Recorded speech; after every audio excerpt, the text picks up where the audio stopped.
Is there any hope for the future? We love films with happy endings, don't we? So much so that sometimes we adapt them. In Disney's Hunchback of Notre Dame, Quasimodo rescues Esmeralda, accidentally kills the evil Frollo, and is welcomed back into society. It's a far cry from the original, where Frollo frames Esmeralda for his crime and laughs as she's executed for it, before an enraged Quasimodo kills Frollo by pushing him from the top of the cathedral and then starves to death in his grief over Esmeralda. The book ends years later when two skeletons, that of a hunchback and a woman, are found in her tomb. Is there any hope? Which of the two endings of that book and film is reality like? One of the bleakest phrases in the Bible is this: we had hoped.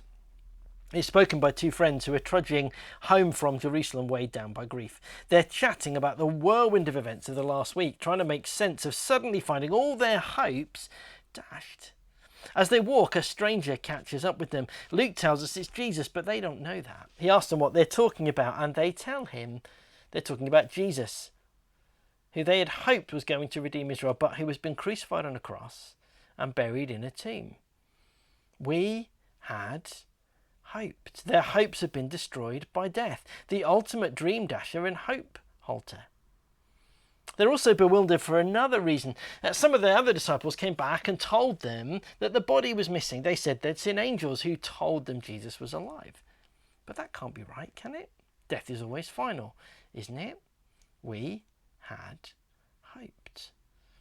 And yet, as Jesus walks with them, he takes them on a guided tour through the Bible, showing them that the Messiah had to suffer betrayal, trial, conviction, crucifixion, death, and rise again.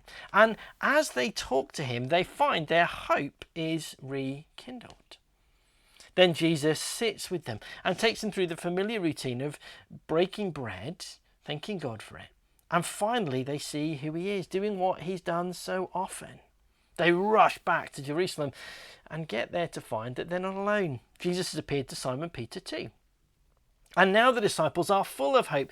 Everything changes beyond Jesus' resurrection. But is it too good to be true? Is the resurrection just a fairy story, the Disney version of the crucifixion, and really Jesus' bones just lie uncovered in a tomb? It's a vital question to answer because all of Christianity hinges on the resurrection being real. If it's not real, we're deluded, we're hopeless, still in our sin with no hope of knowing God and no hope beyond death. What do you make of the resurrection of Jesus? Fact or fiction? Resurrections don't just happen, do they? And yet when you study the resurrection, you find even secular scholars who don't accept Christianity accept the following. Jesus was a real figure who was a miracle worker and a teacher. He was crucified by Pilate. He died on a cross. He was buried in Joseph's tomb. On the Sunday morning, the body had gone. The tomb was empty. Many individuals claim to have seen Jesus and to have met him after his death, risen and resurrected, bodily alive again. Some alone, some in pairs, others in groups, the largest of which was 500. And amazingly, a church was founded on their unshakable faith in the resurrection of Jesus. Amidst intense hostility, they wouldn't deny that truth, many of them even dying for it. And the church has continued to grow explosively so that millions across the world believe that today. There is a resurrection-sized hole in history we need to account for. Did Jesus really rise? And let me be honest, there are other explanations put forward that Jesus swooned, didn't die, later awoke and escaped the tomb. But they don't fit with history, Roman excellence, execution or medical facts. Some say he had a twin brother who appeared after his burial, but there's no evidence of this in history at all, and it feels like clutching at straws.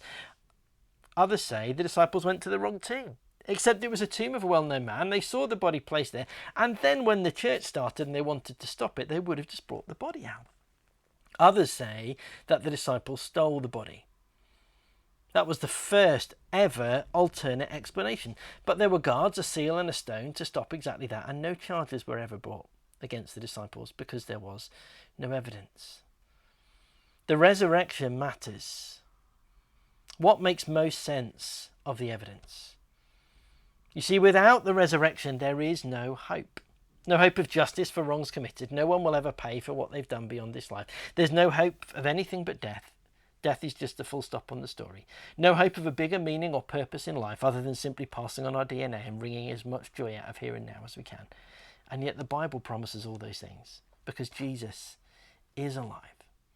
The Hunchback of Notre Dame ends with 2 skeletons in a grave. Following Jesus offers hope because of an empty grave and a risen Saviour. What if we love happy endings because we are hardwired for that hope?